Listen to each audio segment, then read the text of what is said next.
میرے حبیب کریم علیہ السلام نے جس عورت کو پسند کیا، جس عورت کی تعریف کی، جس عورت کی بابت میرے نبی نے ارشاد فرمایا، وہ بڑے خوبصورت لفظ ہیں، صاحب احکام القرآن میں لکھے ہیں۔ میرے حبیب پاک نے صحابہ کی محفل سجائی، مجمع کھچا کھچ مسجد بھر گئی۔ حضور نے فرمایا بول کے بتاؤ خیر النساء کون سی ہے، عورتوں میں سب سے اچھی بی بی کون سی ہے، بول کر کے بتاؤ۔ حضرت صدیق اکبر سے لے کر مولا علی تک، حضرت علی سے لے کر جناب بلال تک، حضرت سلمان فارسی سے لے کر عبداللہ مزنی تک بھرا پڑا ہے مجمع۔ حضور نے فرمایا بولو سب سے اچھی عورت کون ہوتی ہے؟ ایک صحابی کہنے لگے حضور جس کی نماز قضا نہ ہوئی، فرمایا وہ بھی اچھی ہے پر تم میری مراد کو نہیں پہنچی۔ ایک نے کہا حضور جو خامد کی تابعدار ہو، فرمایا وہ بھی اچھی ہے پر تم میری مراد کو نہیں پہنچے۔ ایک صحابی نے کہا یا رسول اللہ جو پاک دامن ہو، حضور نے فرمایا تم میری مراد کو۔ حضرت علی فرماتے ہیں جب سب کے جواب غلط ہو گئے تو میں قد میرا چھوٹا تھا، میں پیچھے بیٹھا تھا، میں گردن جھکا کے پیچھے سے نکل گیا۔ سیدہ طیبہ طاہرہ حضرت فاطمہ الزہرا رضی اللہ تعالی فرماتے بی بی صاحب کے پاس پہنچا، میں نے کہا فاطمہ حضور نے سوال کیا ہے۔ حضرت فاطمہ بھی گویا مسکرا کے کہنے لگی علم کے شہر کے دروازے تو آپ ہی ہیں، تو آپ یہاں آ گئے، کہا حضور نے سوال کیا ہے اور مجھ سے لے کر ابو بکر عمر عثمان غنی تمام کو کسی کو جواب نہیں آیا۔ حضور نے پوچھا بہترین عورت کون ہوتی ہے، بہترین خیر النساء بہترین بی بی کون ہوتی ہے؟ حضرت سیدہ فاطمہ کہنے لگی علی بڑی سادی سی بات تھی، سمجھ نہیں آئی، کہ فاطمہ بتلا دو اتنی سادی ہے تو۔ حضرت فاطمہ کہنے لگی سب سے بہترین عورت وہ ہوتی ہے نہ کبھی غیر محرم نے وہ بی بی دیکھی ہو۔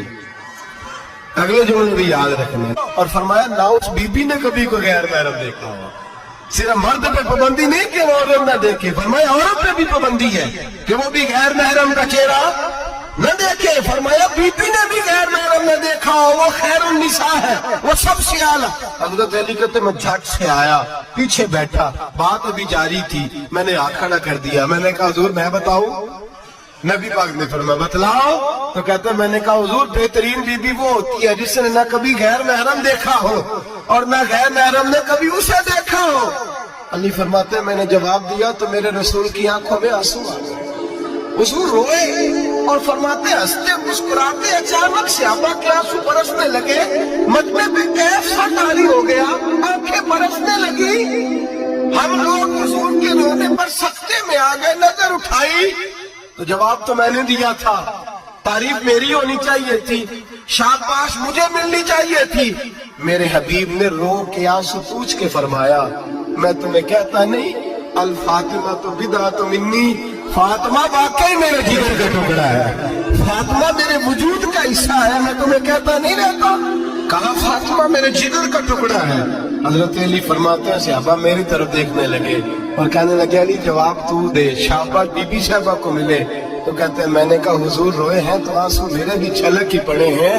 فرمانے لگے لفظ میرے ہیں پر سوچ اس بیٹی کے ہے جس کی تربیت محمد عربی نے فرمائی ہے۔ فرمایا جملے میرے ہیں میں بیان کر رہا ہوں لیکن پیچھے سوچ اس نور والی بیٹی کی ہے جس کو اپنے گھر کے اندر رہ کے آنگن میں رکھ کے رسول پاک نے پرورش فرمائی۔ حضرت فاطمہ فرماتی ہے حضرت علی میرے پاس دوڑے آئے اور کہنے لگے فاطمہ چل مسجد، پتہ نہیں حضور کو کیا ہو گیا ہے۔ حضور رو رو کے بحال ہو گئے اور حضور حجرے میں رو رہے ہیں اور ہچکیوں کی آواز مسجد میں آ رہی ہے۔ چل ذرا چل کے حضور کی بات دیکھ کیا ہوا ہے، ہماری کو طاقت نہیں اندر جانے کی۔ سیدہ طیبہ طاہرہ حضرت فاطمہ جھٹ سے پردہ اوڑا، حاضر خدمت ہوئی، اندر گئی، کہتی حضور کے کندھے پہ ہاتھ رکھا تو محبوب بیٹی کے ہاتھ کی ٹھٹک محسوس کی، سر سجدے سے اٹھایا، فرمایا فاطمہ آ گئی ہو؟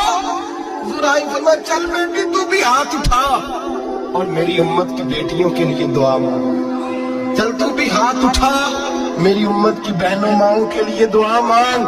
محبوبہ کیا ہوا؟ میرے حبیب نے فرمایا رات مجھے دکھایا گیا ہے دوزخ میں کچھ بیویاں ہیں، ان کے بال فرشتوں نے باندھے ہوئے ہیں اور انہیں گرز مار رہے ہیں، وہ چیختی چلاتی ہے اور مدد کے لیے پکارتی ہیں، بڑی تکلیف میں ہیں۔ بی بی صاحب عرض کرتے ہیں یا رسول اللہ ان کی غلطی کیا ہے؟ تو میرے نبی نے فرمایا وہ باریک دوپٹہ اوڑھتی تھی، وہ باریک دوپٹہ اوڑھتی تھی، ان کے بال چمکتے تھے، غیر محرموں کی نظر پڑتی تھی، انہیں دوزخ میں سزا ملے گی، وہ چلائیں گی، چیخیں گی، ان کی مدد کو کوئی نہیں پہنچے گا۔ چل تو ہاتھ اٹھا دعا مانگ۔ حضرت فاطمہ امت کو پیغام دیتی ہے پردہ اوڑھ دو، حجاب میں آ جاؤ، اپنے آپ کو رسول اللہ کی بارگاہ میں جھکا دو،